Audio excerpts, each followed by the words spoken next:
বলেন আল্লাহ, I want to see those angels, আমি ওই ফেরেশতাকে দেখতে চাই যারা আপনার আরশ বহন করছে। আল্লাহ বললেন দেখো মুহাম্মদ সাল্লাল্লাহু আলাইহি সাল্লাম দেখলেন একজন ফেরেশতা এই কানে এখান থেকে নিয়ে এই জায়গা পর্যন্ত 750 বছর একটা প্রাণী দৌড়ালেও শেষ হবে না। এটা হলো ঘাড়, এটা কি ঘাড়ের সাইজ, কি বিশাল। আর ফেরেশতাদের মধ্যে সবচেয়ে বড় ছিলেন জিব্রাইল আলাইহিস 600 ডানা। কয়শো? এক এক ডানা সারা পৃথিবীর চেয়ে বড়। আরো আসতে কর না সুবহানাল্লাহ। ডানা যখন মেলতো কিছুই দেখা যেত না। ইব্রাহিম আলাইহিস সালামকে এখন বললেন, শয়তান বলল ইব্রাহিমের কাপড় খুলে ফেলো। ইব্রাহিমের কাপড় খোলা হচ্ছে, তিনি কেঁদে দিলেন। আল্লাহ বললেন কেঁদো না আমার খলিল, আমি জান্নাত থেকে তোমার জন্য কাপড় পাঠাচ্ছি। ও খলিল কেঁদো না, কিয়ামতের ময়দানে যখন সবাই উলঙ্গ উঠবে সেই দিন আমি তোমাকে ড্রেস পরায়া উঠাবো, কেঁদো না। তিনাকে উলঙ্গ করার সাথে সাথে জান্নাত থেকে পোশাক পাঠালেন কে? আগুনে তাকে ফেলে দেয়া হলো। এই পোশাকের পরেও আল্লাহ আগুনকে নোটিশ করলেন, কুলনা ইয়া নারু কুনি বারদাও ওয়া সালামান আলা ইব্রাহিম। আল্লামা ইকবাল ব্যাখ্যা দিচ্ছেন, আজ भी हो इब्राहिम का ईमान पैदा आग कर सकती है कंदजे गुलिस्ता पैदा।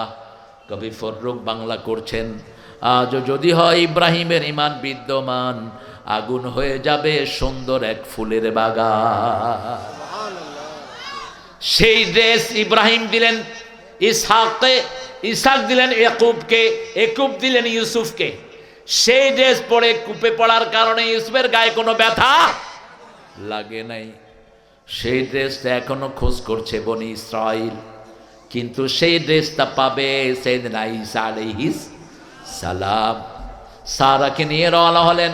মিশরের প্রেসিডেন্ট ধরে নিল স্বামী স্ত্রী দুইজনকে। আজান হচ্ছে,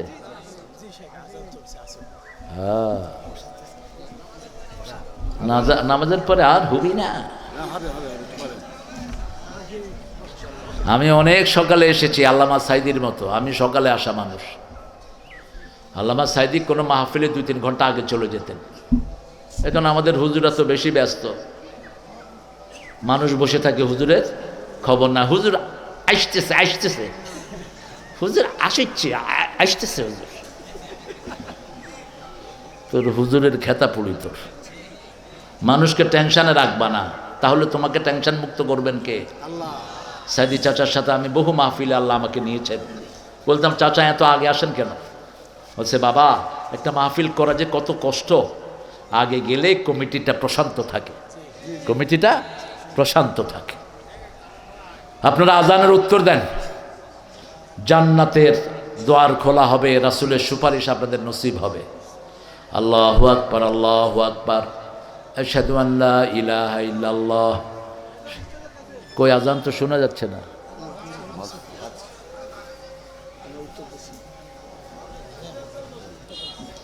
আপনারা উঠলেন কেন? হ্যাঁ, আমরা পড়বো এখানে নামাজ। এই তো আমি ছুটি দিয়ে দিচ্ছি, এখন নামাজ এখানে হবে ইনশাআল্লাহ।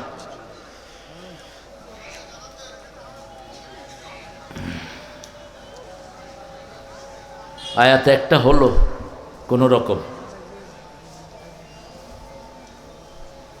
আল্লাহু আকবার, আল্লাহু আকবার, আশহাদু আল্লা ইলাহা ইল্লাল্লাহ রাসূলুল্লাহ সাল্লাল্লাহু আলাইহি ওয়াসাল্লাম।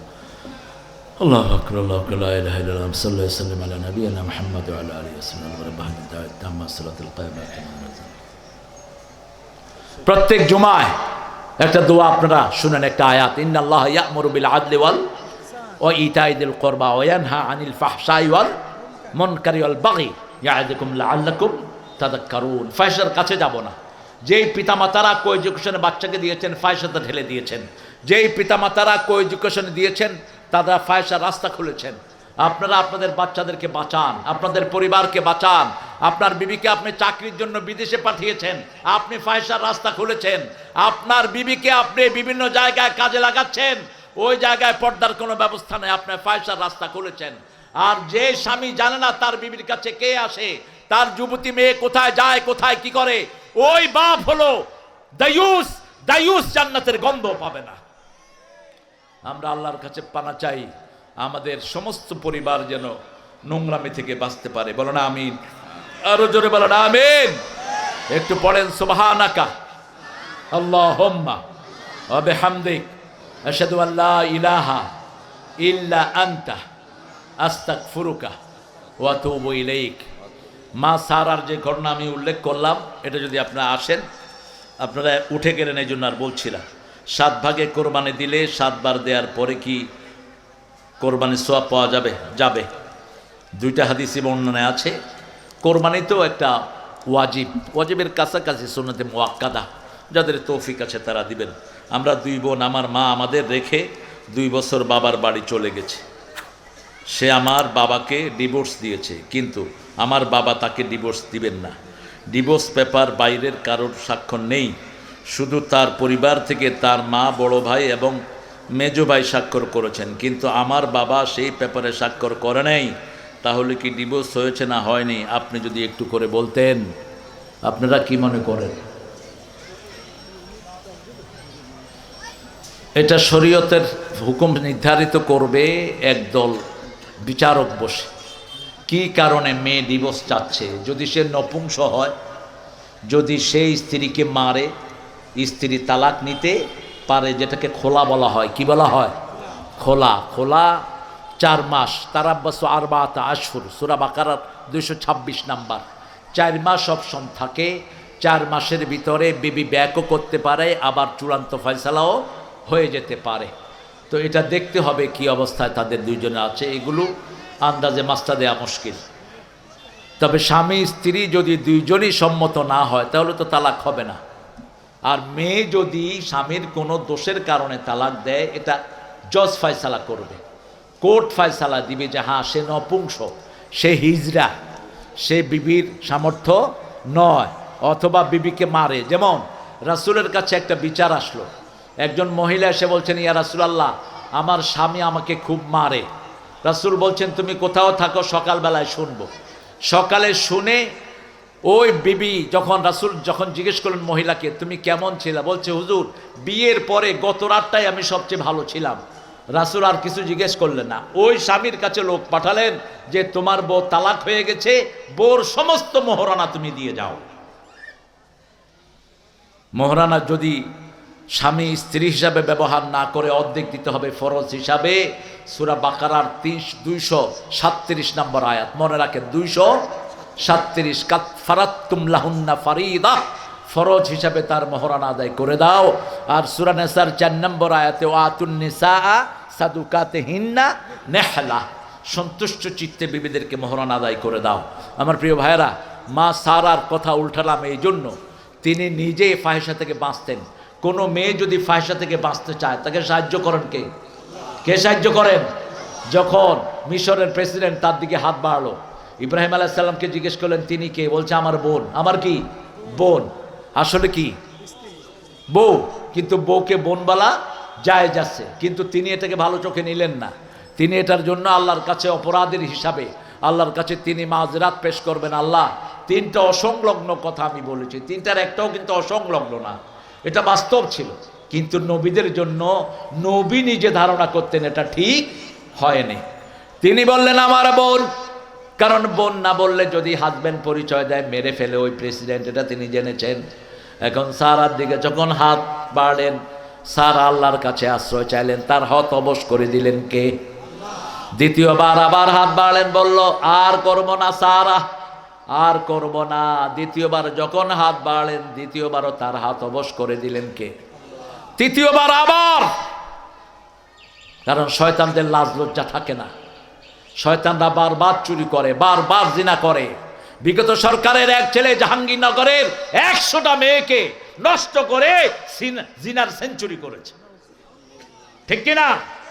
সে আবার মিডিয়াতে এসে বলছে যে আমি 100 মেয়ের জীবন নষ্ট করেছি। কোথায় আমাদের দেশের প্রশাসন? কোথায় ওই বেয়াদব পুলিশগুলো যারা কোরআন বাধা দিতে, এই লুচ্চারা কিছু করতে পারল না? এরকম তাদের মধ্যে আরো গোপনে বহু এসব কাম করেন না লোক বোধহয় ছিল না। কি নিয়ম দেখেন, একটা ছেলে যদি বিয়ে করে তাকে ছাত্রলীগের কোনো পদে রাখে না, বিয়ে করলে আর পদ পাবে না। কি হইতে হবে?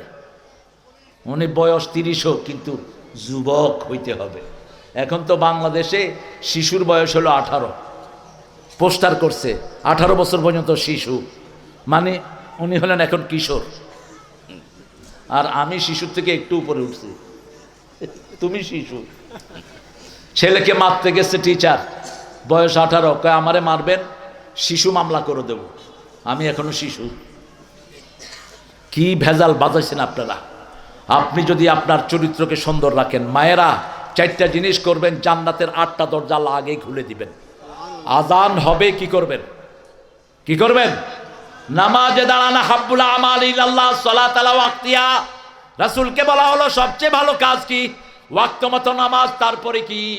পিতামাতার খেদমত, তারপরে কি? আল জিহাদ ফি সাবিলিল্লাহ। 2 নাম্বার রমজানের রোজা, 3 নাম্বার মায়েরা স্বামীর খেদমত করবেন, স্বামী স্ত্রী করবে, স্ত্রী স্বামীর খেদমত করবে। বাংলাদেশে একতরফা খেদমত বেশি, স্বামীরা খেদমত নেয় কিন্তু স্ত্রীরা কোনো খেদমত পায় না, এটা যেন না হয়। রাসূল বিবিদের খেদমত করেছেন রাহমাতাল লিল আলামিন, বিবিদেরকে কখনো একা ছেড়ে দেন নাই, নিজে রান্না করেছেন। 4 নাম্বার নিজের যৌবনকে হেফাজত করবেন, আপনার ইজ্জতকে আপনি হেফাজত করবেন, আপনার মডেস্টি আপনি বজায় রাখবেন, ফাহিশা থেকে দূরে থাকবেন। এই 4টা কাজ যে মেয়ে করবে তাকে জান্নাত দান করে দিবেন কে? আল্লাহ আমাদের সব মেয়েদেরকে আপনার ফাহিশা থেকে হেফাজত করেন। আরো জোরে বলেন আমিন। আমরা এখন দোয়ার দিকে যাব, ঠিক আছে? তাহলে হ্যাঁ বলে দাও। সম্মানিত উপস্থিতি, খাজুরা পৌরপাড়া কর্তৃক আয়োজিত 3 দিনব্যাপী ঐতিহ্যবাহী তাফসীরুল কুরআন মাহফিলের সমাপনী দিবসে এই মাহফিলকে আয়োজন করতে আপনারা এলাকাবাসী অনেক টাকা পয়সা দিয়েছেন। আমরা মাহফিল আদায়